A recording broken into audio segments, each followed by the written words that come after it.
I want to change lives. I want to show people how to progress in their money. I want to show people how to progress in their mindset. I want to show people how to progress in their brand so that way they can take care of their family, take care of their finances, and experience freedom.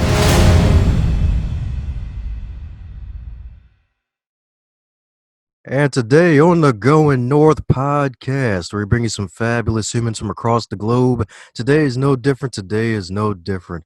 My goodness. Hashtag Black Excellence today, baby. My goodness. This guy right here, a widely recognized and eminent speaker with a delivery that is a high energy and human potential stimulating. You heard that right, folks. My man's out to stimulate human potential. And if you can stimulate that, there's no telling how high you can go. It's going to be higher than weed, y'all. This guy right here, raised in a low-income city and a college dropout with little formal education, but he took the path of entrepreneurship, forcing a course of endless self-education that's amounted to his success that keeps growing exponentially. And this path has not only allowed him to change his circumstance, but allowed him to effectively communicate the desire to be great to others. So let's give it up for the champ himself. The double A himself is going to charge you up today and forevermore. My man, Andy Audate. How you Yes, doing today, Dr. man? Noda, baby. I'm glad to be on here, man. Yes, indeed. Glad to have you on, man. I checked out a couple of his shows, man, and I'm like, dude, my man has got one heck of a powerful story. And you're not even 25 yet, right? I'm 25. Yeah, I'm 25. Okay, well, man, just turned 25. So, my goodness, Yeah, congratulations, dude. My appreciate man's you, a man. Yes, indeed. My man's only a quarter in, and it's only the beginning, man. Well, as with all introductions, I'm pretty sure there's something I forgot, man. So am I filling in anything about the audacious Andy that I forgot to mention? Nah, man, we good. We good. Woohoo! That's right. Probably good with 5,000 O's, I bet. Yes, indeed. Yes, indeed. Well, since this is far from your first rodeo and you're a speaker and you like to command an audience with excellence, man, I gotta just say, man, I gotta commend you for the stance that you took in your book with not only with the title, but you actually talk about average being a sickness. Like, tell us some more about that, man. Look, it sounds like average. When I say like no more average, it really sounds like hey, you really got to get rid of this. And I discovered at a young age that man, there's really opportunities for you to excel, but the way to excel is by getting around a different environment. So the first thing that I did in order to get out of poverty, in order to get out of the wrong mindset, is I changed my environment that allowed me to soar at a high rate. So averageness is essentially just being living below your means, living below your dream, and hanging around a group, kind of soaking in that misery, and then going to a place of preeminent, which is the step above averageness, going to a place of preeminence. That's where you want to be, where you're living the best life possible based on the vision that you have for your life. Amen to that. And that's something that we all need, especially nowadays where folks may have had progress or still had no progress. Then COVID hit. And for some people, that may have provided a comfortable excuse, but for some people, actually are able to turn that around for the better. And you yourself, you turned around your whole life for the better, man, because you had one heck of an upbringing, man. So mind telling us a bit more about that, man? Well, I come from an impoverished area on the East Coast in the United States, Rhode Island, smallest state in the country, and I was raised in one of the smallest cities in that state. And fortunately, I got out, but while I was there, what I really saw was I saw gang violence, I saw drugs, I saw guns, I saw the whole 9 yards as far as living in that type of environment. And really, like, if I were to go way back, high school, someone introduced me to marijuana and I started selling it. Then I was a hustler, man. I'm the guy that was cutting people's hairs. I'm the guy that was selling phones. I was the guy that was selling laptops. I'm the guy that's selling computer screens. I'm the guy that's selling hoverboards. Whatever you need, call Andy. I'll get it for you. And then at 19, someone who believed in me suggested that I open up a small business. So I opened up my first business after overcoming a tremendous amount of fear. Opened up my first business, and that's when my entrepreneurship journey, where I'd say really took off in that business. Yes, sir, indeed. Yes, sir, indeed. And it's good that you're able to turn that hustle into something positive and really create something for yourself out there and actually keep it going, because some people, they get to a certain level and they rest on their laurels and they just try to take it too easy and never keep going, man. So what really kept you going, man? Because I know some of your backstories, a lot of it was for both your little brothers going to college and your mom and your pops. It was definitely that I realized that there are a group of people who are depending on me. Now I'm not talking about the people who are depending on me because of my finances, or the people who depend on me financially, or who work for me. That's not what I'm talking about. I'm talking about from a spiritual point of me fulfilling my dreams, me fulfilling my goals, that there's a group of people who are going to benefit from it. And the group of people who benefit from my content, group of people who benefit from my success, they depended on me. So I'll give you an example of what that means. Like when I was 19, for example, I'm living this in an impoverished hood, and I had someone who walked into one of the cell phone stores. He was a black guy. He had earrings in, and he was bald. And I don't know who this guy is, and he walks past me. And it's my store. I'm working at the store, but this guy's like walking in with his head down on his phone, walking in, and he's typing on his phone. Literally walks past me. I'm at the desk, mind you. I literally started in this company like maybe a month ago, a month and a half at that time. And so I'm in this new company. I'm new to the company. This guy walks by me confidently. So I don't know if I'm getting robbed. I don't know what's going on. I'm like, this dude has a suit on, no, his earrings, bald, walking into the store like, what's up?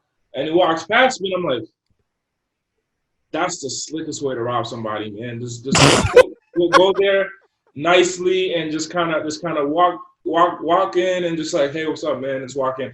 So I didn't know what's going on. I kind of go to the back, and then when I go to the back, I saw that the office manager was there, and I said, hey, Jen, like, who's this guy? And then she said, oh, he owns a company. I said, a black guy owns this company? And so I was working at Metro PCS at the time. So I was working at one of their franchises, and the guy I worked for, his name is James. He was a franchisee of T-Mobile Metro PCS. And that is when I saw that his success gave me an opportunity. When he became successful and just owning these companies, it showed me that, hey, I don't have to sell drugs. I don't have to be the one that needs to go put myself in a position where I'm going to go to jail or things of that nature. I can literally win in this situation that we're in called life and not be part of the status quo. So when I say people are depending on you, like I didn't know that I was depending on him just to visually see that it was actually possible to win and be black at the same time. Amen to that, dude. And I agree with you fully on that, man, because that's something that we need to be put out there more often, because I'm pretty sure you know, with us both being black and the fact that we're always preached about, hey, they show us the rappers, the entertainers, the athletes, like that's the only way for a black person, especially a black man, to be successful, when that's not true. You can actually be a businessman, you can be a franchise owner, you can do whatever you want or you need to do to create success for yourself without having to be an athlete or an entertainer. Yeah, one of my friends, Justin, he has a T-shirt that says it says like rapper, and then there's like a line through it, and then it says athlete, and there's like a line through it, and then underneath it says entrepreneur, and it shows that, hey, that's what I am. I'm an entrepreneur. So I'm not a rapper, I'm not an athlete, I'm not a gang member, I'm an entrepreneur. So yeah, man, as a black person, I think that's one of the biggest challenges is, especially I see that there's a lot of black men who are growing up fatherless. So my father was physically there, but he wasn't like emotionally there. He wasn't emotionally present. He was physically there, like as in like we had the same address, but my father didn't raise me. He was there. So being fatherless, essentially, I'm looking for a male figure in my life. And I think that happens to a lot of black men, where they're looking for male figures, and man, what ends up happening is that they look for the person that's successful in the area, and sometimes it could be the drug dealer. And what a drug dealer would do is that they're gonna go give an opportunity to that person and say, hey man, you know what, do this for me, and this will be the result. If you do it, you'll win. and that kind of sets in that person's mind, like, hey, this is the person I got to look up to. So people end up falling to bad opportunities for their life, where that's why I really focus on, hey, how high can I go up? So that way, just my presence can show to other Black men and Black women and Black kids and children that, hey, I don't got to go that route. This is an opportunity for me to go the same direction that Andy went, which the direction that Andy went was a positive, enlightened direction, not only for the society, but for their life. Amen to that, dude. Amen to that. And funny enough, I was listening to one of your past interviews. You mentioned how you really didn't have emotions. You didn't really feel emotions until I believe it was like, what, 2018 maybe? Yeah. You finally got within yourself like that, man. Yeah, I didn't have emotion. I was emotionally numb for a good portion of my life. When I walked around the block, I kind of just looked mad all the time, and my mom would say to me, "You look mad." I'm like, "It's my face." So because where I come from, you need to survive. You're in a place of survival. You're not in a place of thriving. You're in a place of survival. So one of the ways to survive is to have a face that never shows your emotions. And then eventually what ends up happening is that will become your new way of being, is that you're just numb. So if you go so long without expressing happiness or gratitude, you will end up that's naturally your state. So that was naturally my state for some time. And then someone who was a friend of mine, she introduced me to a program, and the program got me out of my comfort zone and really dug in deep into me emotionally. And that is what allowed me to get out of myself and really focus on who Andy Audate really is and what I can give to the world, and recognize that there is joy in that. Amen to that, dude. And congrats on the discovery. Do you remember what the program was? Yeah, it's a personal development training here in Los Angeles. Ah, nice. Alrighty. LA, baby. The city of angels, as they call it. Mm-hmm. Or the city of Tyrone or something. Never mind. Nobody calls it that. Oh, man. But yes, indeed, man. And it's good that we have you on the show because you're an inspirational figure, especially at such a young age, how you're able to develop this iron level of confidence, man. Because I actually heard your past story about how during your teenage years, you actually had the darn gyno situation, and you're able to turn that around with the whole man boobs thing. Yeah, I mean, look, for 13 years old, 14, around that time, I'm becoming a man where, hey, man, like, I'm seeing my body in comparison to some of my counterparts, like people in my area, and I'm like, man, my body is different. I have man breasts, and I'm trying to just kind of have this confidence, but it's not working out the way that I thought it would. So I go online and I'm looking for other people, and I'm looking for, what I was looking for was someone to show me the way. I'm looking for someone to just give me direction. I'm a young guy, I'm 13, I got full of energy, I'm driven. What is the direction for my life? Like, where am I going? So I'm looking online and I'm looking for other men, Black men who are older than me at the time. So I'm 13, 14. I'm looking for guys who are older than me with man breasts. Like, can I find somebody to give me that sense of direction that, hey, it is possible to be successful and not to be a statistic just because I have man breasts. So I found the only person I found at the time was Rick Ross, which is a rapper, and that wasn't necessarily the best example for me. So I thought, I may be doomed in my life. And then I remember there was a moment where I was really suicidal about it, and contemplating on essentially not living because of the way that I felt. And then the suicidal thoughts went away.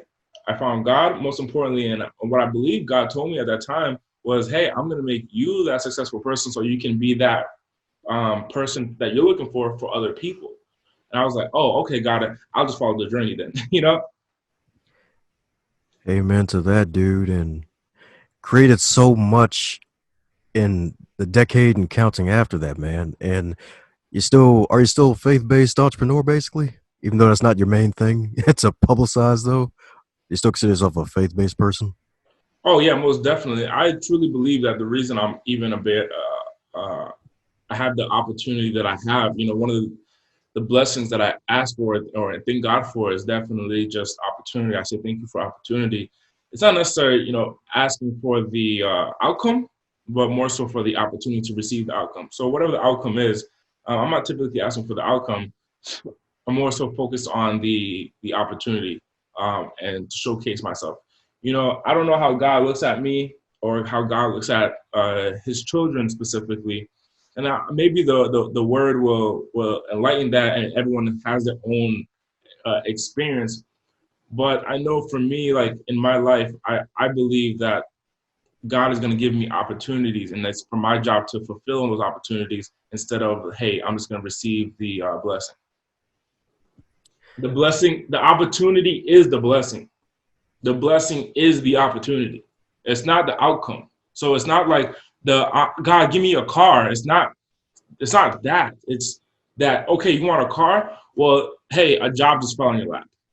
Oh no, I don't want to fucking work here. This fucking place sucks. What? What the heck? No, go get the job, get the money, go buy yourself a car. I give you the opportunity. So as that to some it doesn't make sense, and I think some may miss out on the blessing, miss out on their opportunity, and they really are stuck in life because they're not realizing that when they say, "Hey, I want a car," or "I want the house," or "I want the whatever," and God says, "All right, man, here's a job," and the person's like, "That's not what I asked for. I asked for a car," but the job will lead to the car. So that's someone who says, "Hey, God, give me a cake." And the God says, God somehow, one guy gives the person flour, the other person is driving, and then they see a yard sale, and then they see a bowl, and then in the bowl they can put the flour in, and then as they're driving, somebody's selling eggs, and then you can ask somebody for the eggs, and boom, put the egg in, and then you can go to the grocery store. God gave you work, the money to be able to buy the water, and then you put the water and you mix it and you put it into the oven that you have at home that God blessed you with at one point, and you put it into the oven and comes out a cake. I think some people are missing it, are getting it twisted. God's gonna give you the opportunity. That's the blessing. It's not the other way around. So true, man. So true. And I agree with you wholeheartedly with that because that's kind of because God does have a sense of humor because it's like, hey, you you want this car, but He's not going to give you the exact car. He'll give you the opportunity to get the car, and that's the blessing within itself. And heck, even using that one opportunity to multiply your outcomes too. It's like you may get one car to start off with the job, maybe get a better job, better car, or even expand your wealth in other ways too. So definitely fully agree with you there, my man. Definitely agree with you there, man. So any inspiration for the fellow black millennial who wants to create success for themselves, especially if they may be a faith-based person like yourself? Look, man, you got to think big. I think one of the biggest opportunities that's being underutilized is the magic of thinking big and getting out of your own little bubble. Okay, so number one is think big. Number two is get out of your own little bubble. When I say think big, and what I'm talking about in thinking big, what I'm saying is that you have a goal here and you're looking at this goal like it's big. I want you to start thinking a little bit bigger than that and get yourself to be really uncomfortable. Because like when you see this goal, you're like, oh man, you know what? I got it. I'm cool with this. However, if you start thinking over here, this goal that you're trying to hit becomes, I want to say meaningless, but this goal ends up being not the target. So the target is a little bit much higher. So you're so focused on hitting the higher target that you will inevitably hit the bottom goal. So I'll give you an example when it comes to money. The reason I'll say money is because it's an easy measurable commodity. So if you're saying, hey, my goal is to make $1 million in a year, then what you really got to start thinking is, hey, how can I make 5 million and commit to the 5 million and really live like you're trying to hit the 5 million. And then you'll hit the million, you might hit the 1.3 million, and you're like, fuck, man, I missed the 5 million. However, the goal was actually 1 million. So you did hit the target. So that's number one. Think big. Number two is going to be the magic of thinking. Number two is going to be, what I said number two was? Shit. Yeah, man. So magic of thinking big, and the second one, I believe, was Not action. God dang, even I forgot because I was so stuck in the example. No, that was a good a good example. But you know, you really got to show up for these opportunities. You really got to show up for these opportunities. So it starts off with thinking big, but once you start thinking big, opportunities are going to present itself in front of you. And it's up to you to take those opportunities. You know, one of the quotes that I say is that the opportunity is in the show up. The reason why that the opportunity is in the show up is because that's who's committed to the fucking opportunity right there. Look, so many chances are given amongst this world. So many chances are given amongst this world for people to grow past their current circumstance. And then the opportunity presents itself. It may not be in the form that the person thought. You know, I'll give you an example. There are people that I talk to. So throughout the day, I do sales meetings, and then I also sales meetings with clients, and then I also have my team members who work for me who do sales meetings with clients. And they talk to different entrepreneurs and entrepreneurs that are in the startup phase, and to give them a chance to really excel in their business. Now, the way that a 20-year-old makes $1 million is not by following this kind of thinking off the top of his head. He gathers data from someone else who's ahead of him, who's already done it, and takes that information and applies it. So when I was 20 years old, I had that mentor that was telling you that got the earrings and stuff like that. I walked into the store thinking of robbing him. A year later, after that experience, I then became business partners with him, and then he taught me the game. So I gave a little bread to him, a little money to him, and then he gave me the knowledge. To this day, I'm still using this knowledge. So I'm not even in that business no more. I've generated hundreds of thousands and millions of dollars in that business. I'm not even in that business anymore. So I took the knowledge, applied it, and received the blessings, received the winnings. So I think what happens is that some entrepreneurs are missing out on opportunities tremendously right now, because when you write POOR, the acronym for POOR, P-O-O-R, is pass over opportunities repeatedly. So there are some people right now.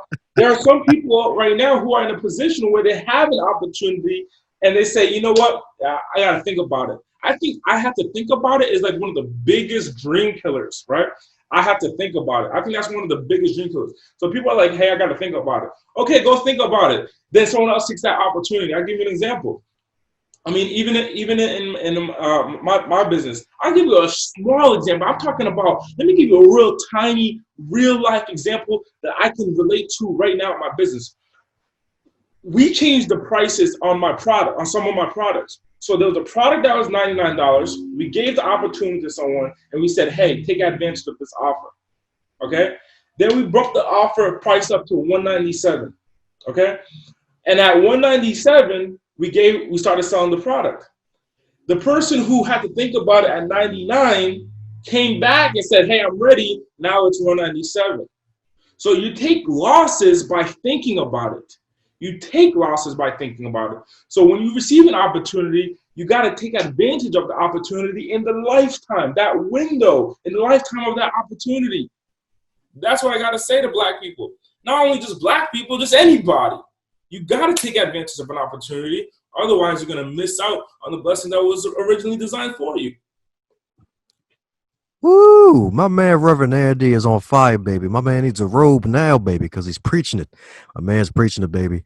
And he's preaching it so much that it came back to me. Part 2 was get out of your bubble. Get out of your bubble. Definitely. I'm talking about your environment. When I say get out of your bubble, I'm talking about your environment. So right now, I'm not so empty. I mean, I got my big desk here and lights, and in this room, I got my whiteboards up. This is my office, my home office that I just set up in the last couple of days. I just moved to Las Vegas literally 100 something hours ago. So I just got to Vegas, and we're now setting up. We're about to paint. Getting couches delivered and TVs delivered and set up and food delivered, all that stuff. What you do when you get a new place. So I had to get out of my environment that kept me comfortable. So I'm originally on the East Coast, and I thrived on the East Coast. Then I moved to the West Coast, and I'm in California.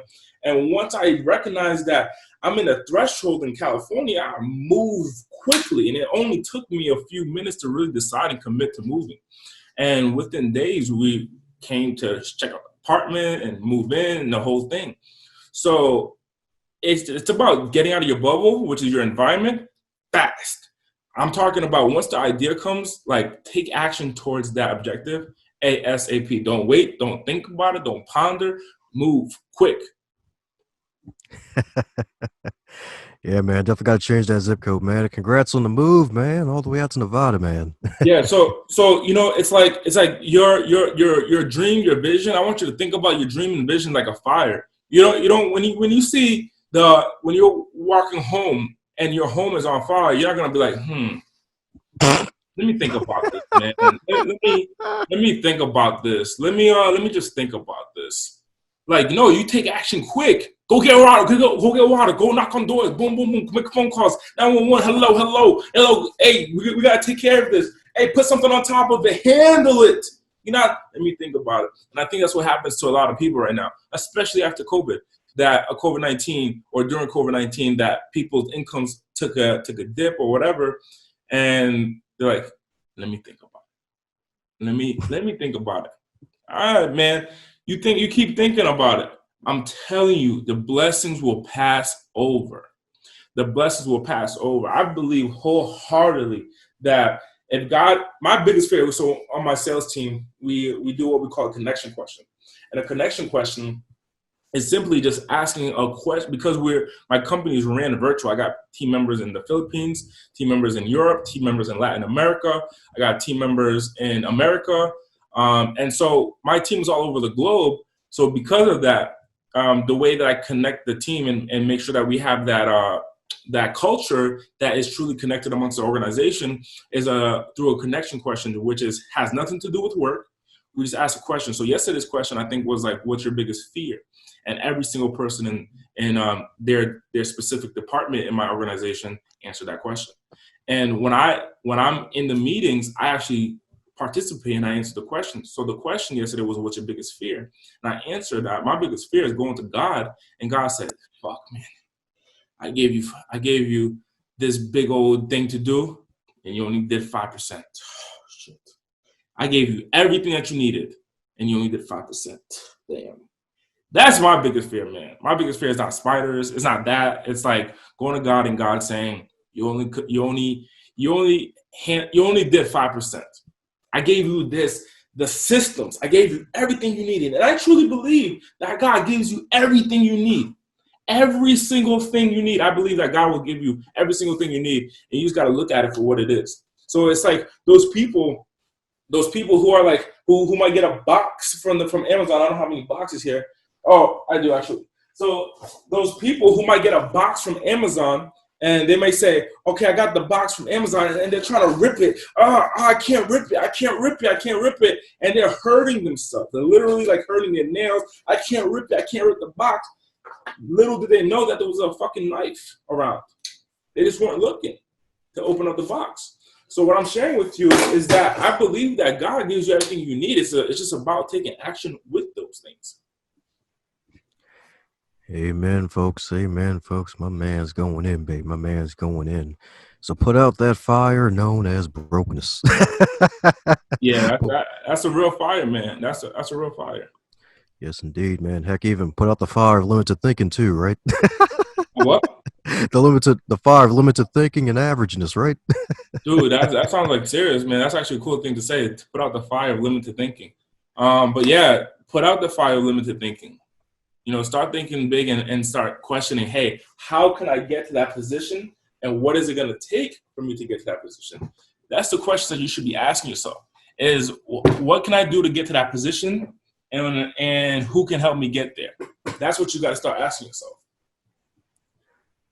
Amen to that. Because that way you'll actually seek to grow as far as you can go as opposed to making the goal basically the finish line, because that shouldn't be a finish line. No, they say success is a journey, not a destination. I think success is a destination. There's just multiple destinations and multiple points of success. So, you really got to start hitting up targets, start focusing on getting to targets, and most importantly, recognize your progression. I think a lot of entrepreneurs miss on that opportunity where they don't recognize their own progression of what they accomplished in the last 30 days, 90 days, a year, 2 years, they don't recognize it. Start looking at those little things that you did that to improve, and recognize that you did improve, and use that information as a way to build your confidence. Because the higher you go, what you're going to need is more confidence, more courage. So it was easy for me to move so quickly out of my home. I was living in downtown Los Angeles, and we were in the middle of the riots. I was literally right in the middle of the riots in downtown LA. So the Staples Center was right here, where the Lakers and the Lakers play, the biggest arena in downtown LA. And down the street is my house. And you got march and riots and people breaking into stuff and so on and so forth. We loaded up, me and my girlfriend and my maid and my homeboy. We loaded up the U-Haul truck. Bang, got out of town. Haven't been there since. I was able to act quick. So you want to do the same thing in your life and recognize that, hey, act quick. Don't think about it. You already thought about it, because thought takes this long. Like, I want you to think about a pink dolphin. Thought takes Yeah, this long. man. Thought takes that long. So for you to think about it, that's not what it is. You got to question your commitment. That's what you're questioning right now. When people say I got to think about it, it's not that they actually got to think about it. What they're thinking about is, am I actually committed? So we host an event called the Brand Marketing Summit. So for the people that are interested in marketing their brand, all you need to do is go to brandmarketingsummit.net to learn more about this 2-day event. But I just had a call with someone, and someone said I had to think about it, right? So I have a call with 2 guys. There's 2 guys. I'll tell you. This is a real life situation. 65 days ago, I had a call with 2 guys on one day. Call number 1 is a 24-year-old. Call number 2 is a 26-year-old. Both black men. The 24-year-old says, man, this is expensive, but I'm going and I'm going to invest. So he invests. And he joins the Brand Marketing Summit. Fast forward 65 days. That person now is hosting his own seminars, brand new motivational speaker. So he had never spoken on stage before, has the idea of speaking. So he went through the Brand Marketing Summit. So he went to brandmarketingsummit.net and he signed up. And then on the part of the training, he learned exactly what it takes to become a profitable business owner using the internet. So he uses a system that he learned. Now he's hosting his large seminars. I'm talking about some big seminars. 65 days ago, he wasn't doing it. That's the call number 2 on that same day. That person says, I got to think about it. So now the person that had to think about it is still in ground zero, while the person who took action is now hosting live events. So the person from call 2 is now the person from call 1, the person that took action, gave an opportunity to the person from call 2. I don't know how they know each other, but he gave an opportunity to the person from call 2. That's the difference of being the lender and being the borrower. You see that? You catch me on that. That's the difference of being the person being able to give the opportunity and the other person having a handout. So what I'm sharing with you is that when the opportunity presents itself, take advantage of it and don't miss out. There you go, folks. Don't miss out on those opportunities, baby. And speaking of not missing out, I know you're working on a second book, I believe it was called The Progressive Economy. Is that still in the works? And is there anything else that's on the big horizon for it? Because I know you're always moving. You got a big vision ahead of you that you're trying to manifest here. Man, I'm excited to launch this book. I'm excited to launch it. I'm not 100% sure if it's called The Progressive Economy, but you definitely did your research. And I'm really excited to launch this new book that I am writing. And this is going to be big because I wouldn't want to say I predicted the effects of COVID-19. However, what I did recognize a long time ago that the economy was changing, and I wasn't part of the 2008 economy. I wasn't contributing to the economy in 2008. I was in 8th grade at the time. So I was consuming, I wasn't contributing. But now that I'm a contributor, a massive contributor at that in this current economy, the economy flipped the switch a couple of months ago with COVID-19, and I found that to be a blessing and in disguise for some. And I think for some others as well, it hurt them. But this is how we are progressing as an economy. So the progressive economy is showing how we are progressing as an economy, because so many companies and entities were now forced to go remote, and they were like, wow, this actually works to work at home. So I work from home. I work at my home. My executive assistant works from her home. My sales manager works from their home. All my appointment setters and sales managers work from their home. My marketing team works from home. My web developer works from home. My graphic design, everyone works from home. And I'm talking to these large companies and large CEOs of these large organizations, and they're telling me like, hey man, I got this big ass office that I'm paying rent and lease on, and nobody there working. So a real smart entrepreneur is right now going to take advantage of where we're going at in the new economy. Build a company that you can actually work from home. It's okay. And I think where some people are getting their data from, it's kind of like the .com era, where the people who were online, like I want you to think about the richest man in the world right now, Jeff Bezos, right? So Jeff Bezos in the late 90s starts up Amazon.com. Now he's the richest man at home. But that was the beginning of the .com era. Now, .com, to have a website, to have an online business is more common. But now people are thinking like working at home is a little kind of weird, like as if you're not official or something. And what I'm telling you is that is the new economy. To work from home and build a multiple 7-figure business in the millions from home is realistically the new economy. Some people are going to get it twisted and say, hey, you need an office, and spend $35,000 a month on an office when you actually don't even need the fucking office, because everything is paperless and everything is based on the internet now. Oh, yes, indeed. Yes, indeed. So true, man. It's like, like forget the office, man. Like try to invest in strong Wi-Fi. That's probably the biggest thing you need to invest in and get that. That's really what it is. Exactly. Right now, you want to invest in strong Wi-Fi and build a digital team. So like at the Brand Marketing Summit, for example, I teach how to utilize the support of virtual assistants to run your business. And I think a lot of people are undercapitalizing on this opportunity where you can literally build a global empire from your kitchen, from your table. You know, from your home, you can literally build a global empire, but people are missing out on the opportunity. So some people right now are either going to take advantage of the opportunity, or they're going to hear about the successful people who took advantage and then they missed it. So you want to be ahead of the curve, not behind it. And the curve, when you hear that, we're talking about when we look at data on a graph. So if we looked at this point right here and we saw that it was very low, and then we saw that it rose up, so that could be revenue, that could be customers, that could be businesses, that could be success. When we're here at the low point and we're kind of steady right here throughout time, and then you see this curve go up, you want to be ahead of the curve where you took action over here while everyone's over here. So you want to be ahead of the curve, taking action. So I'm ahead of the curve by running a global empire from my home. Now, I actually teach this now at the Brand Marketing Summit, how to be able to do that, how to use what software to use, when to use it, how to use it, and so on and so forth. So, but really, this day and age, the economy is forever different. The economy is forever different. The first thing I told my lady when the COVID-19 happened, I said, hey, 2019 is over. We'll never be back again. What happened last year is last year. We'll never be back again. We literally got to recreate ourselves, recreate the business, recreate everything. And we did just that.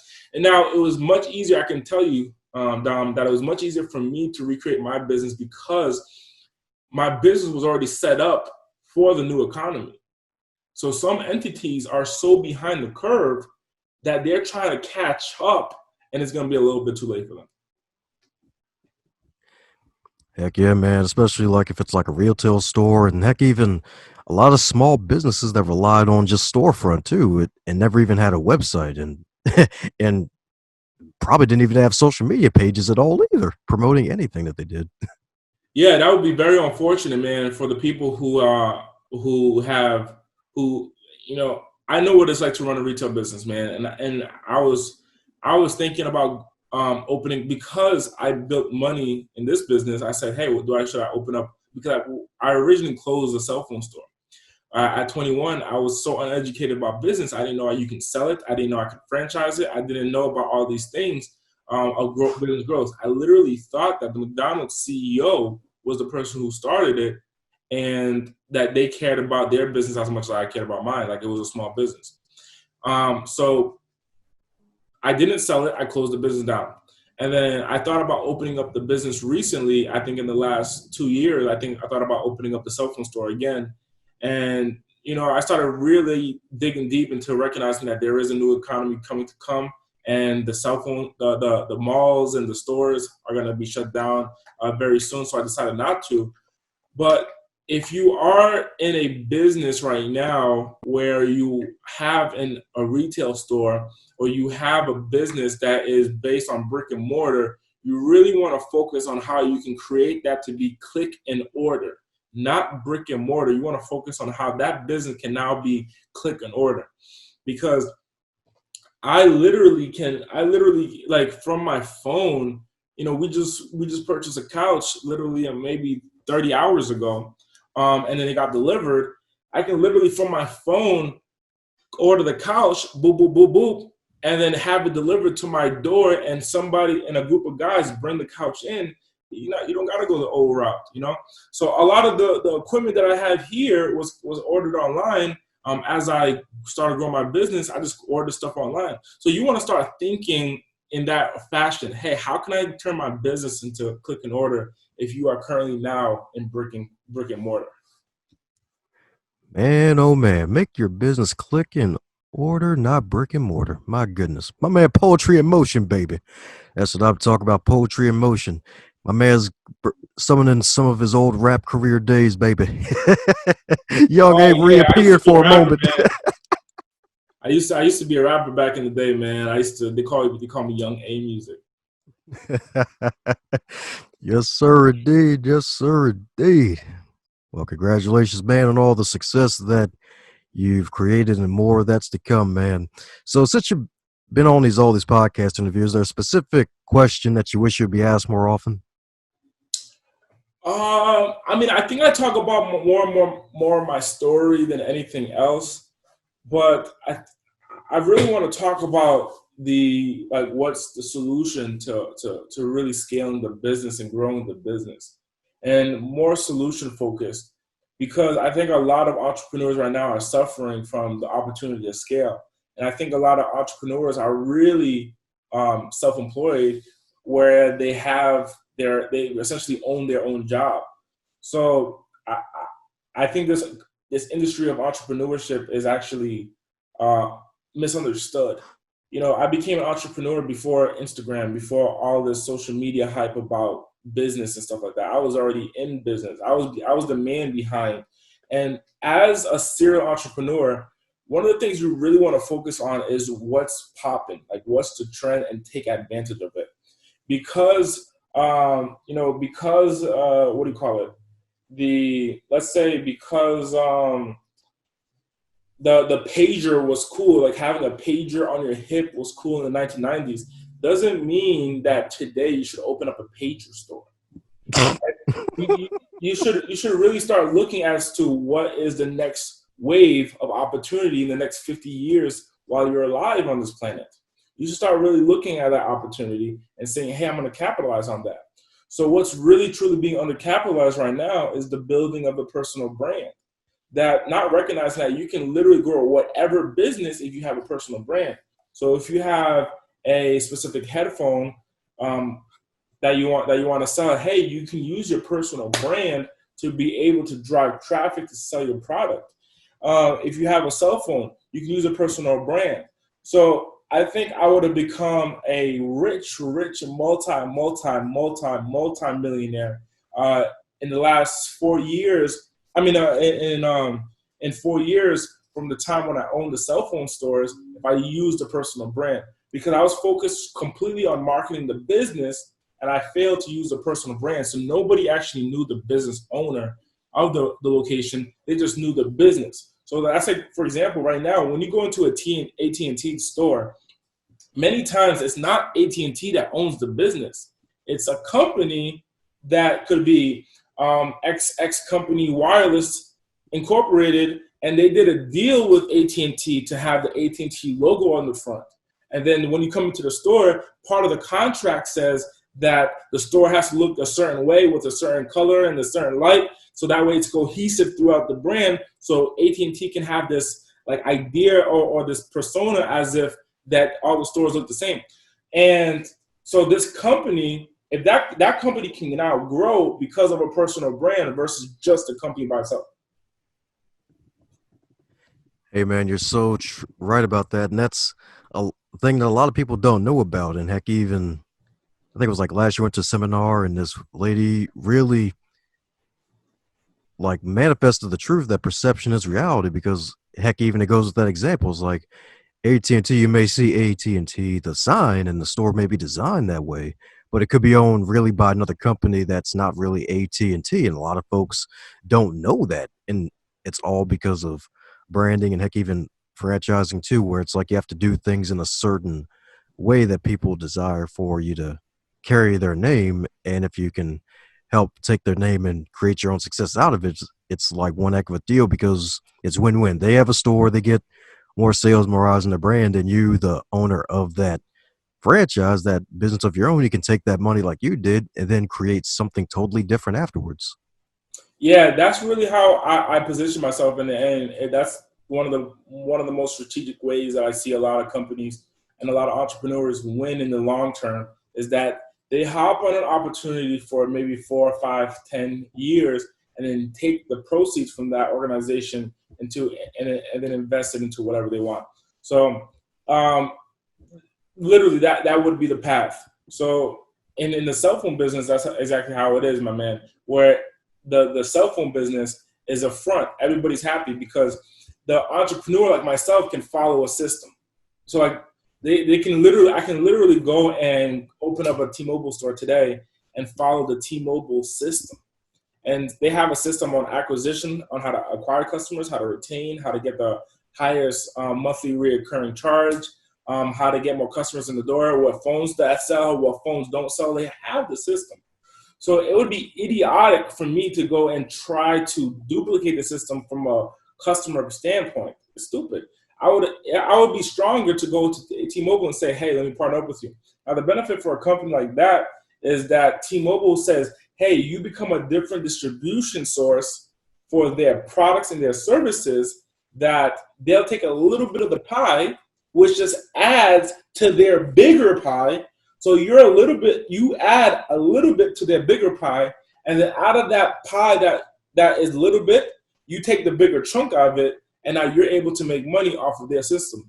So like, for example, like with the brand marketing system, I teach the brand marketing system at the Brand Marketing Summit. So that's where I was telling your audience to go to brandmarketingsummit.net to look at an opportunity to use a system to grow their personal brand. Now, the reason you want a system is because it's going to save you time, energy, and money. That's what a system is. SYSTEM. A system is to save yourself time, energy, and money. So if you want to grow as an entrepreneur, you got to follow a system. There's the difference between someone who's self-employed and a business owner. The difference between that is someone who's self-employed owns their own job, so that they are still working. They are still working like a slave sometimes, and they're getting underpaid. And a business owner is someone who owns a business, and the business happens to be a system. So a business owner is a system owner. So if I go open up a McDonald's, I own a system, or I own a portion of a system, which is the McDonald's Speedy system, and that's what it's called. Like, so when you look at how a burger goes from being frozen to going on the grill, using a certain technology to heat the food on both sides, and then move the food to another grill to keep it warm, and then how we move that food to the sandwich maker, and how the sandwich maker takes that food and gives it to the person who's working with the customer directly, and that happens within 2 minutes. That's called McDonald's Speedy system. So the way that McDonald's is growing is because of their Speedy system. So what you want to do as an entrepreneur right now is you want to find a system that's effective and proven and get behind it and capitalize off it. It's the people who try to create a brand new system out of nothing that ends up having to take a long time to learn how to really win. Amen to that. Amen to that. So I know you got to run, so it's going to make the last question real quick so you can be on time for your next meeting, man. And that is, if you're to wake up tomorrow and you're 18 again in 2020 with all of your knowledge and experience, what advice would you give to yourself?